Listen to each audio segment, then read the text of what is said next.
Masalah-masalah pendidikan yang perlu dipecahkan adalah: yang pertama, kurang meratanya pelayanan pendidikan; yang kedua, kurang serasinya kegiatan belajar dengan tujuan pembelajaran; 4, belum efisiensi dan keekonomisnya pendidikan; 4, belum efektif dan efisiennya sistem penyajian; 5, kurang lancar dan sempurnanya sistem informasi kebijakan; 6, kurang dihargainya unsur kebudayaan nasional; 7, belum kokohnya kesadaran identitas dan kebanggaan nasional; 8, belum tumbuhnya masyarakat yang gemar belajar; 9, belum tersedia paket pendidikan yang dapat mengikat, mudah dicerna, dan mudah diperoleh; 10, belum meluasnya kesempatan kerja.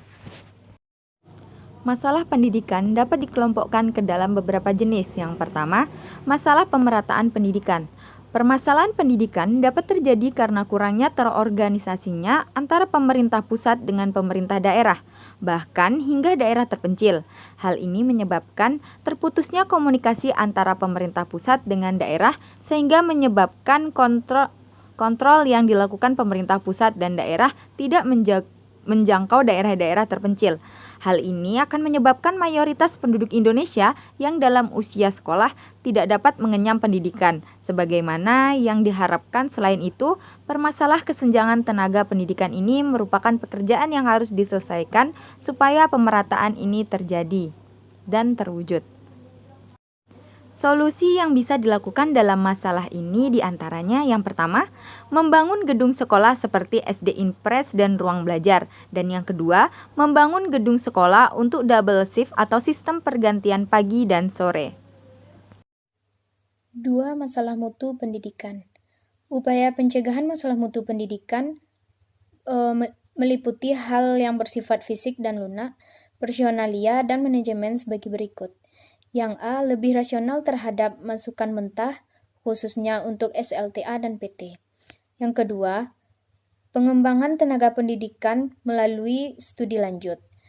Yang C. Menyempurnaan kurikulum. Yang D.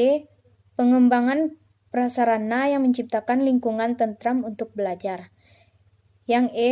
Menyempurnaan sarana belajar seperti buku paket, media pembelajaran. Yang F. Meningkatkan administrasi manajemen, khususnya mengenai anggaran. Yang G. Kegiatan pengendalian mutu. 3. Masalah efisiensi pendidikan.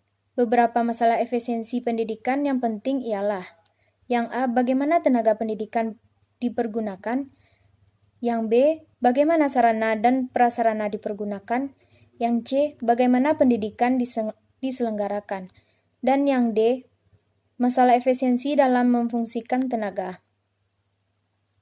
Upaya yang dilakukan untuk menanggulangi masalah efisiensi dalam pendidikan diantaranya: yang A. Pendidikan efektif perlu diingatkan secara terprogram.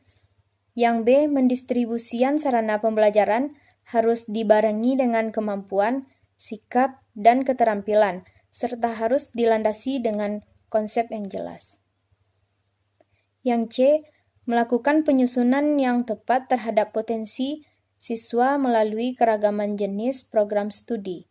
Dan yang D. Pemberian perhatian terhadap tenaga kependidikan. D. Masalah relevansi pendidikan. Masalah relevan adalah masalah yang timbul karena tidak sesuainya sistem pendidikan dengan keperluan pembangunan nasional. Hal ini terlihat dari banyaknya kelulusan dari satuan pendidikan tertentu yang tidak siap secara kemampuan kognitif dan teknikal untuk melanjutkan ke satuan pendidikan di atasnya. Masalah relevan juga dapat diketahui dari banyaknya lulusan dari suatu pendidikan tertentu, yaitu sekolah kejurusan pendidikan tinggi, belum tahu bahkan belum siap untuk bekerja. Pendidikan merupakan faktor penunjang bagi pembangunan ketahanan nasional. Oleh karena itu perlu kepaduan dalam perencanaan dan pelaksanaan pendidikan dengan pembangunan nasional tersebut, sehingga sebagai berikut contoh pendidikan di sekolah harus direncanakan berdasarkan kebutuhan nyata dalam penggunaan ke depannya yang telah terencana, serta memperhatikan ciri-ciri ketenagaan dan diperlukan sesuai dengan keadaan lingkungan di wilayah-wilayah lingkungan tertentu.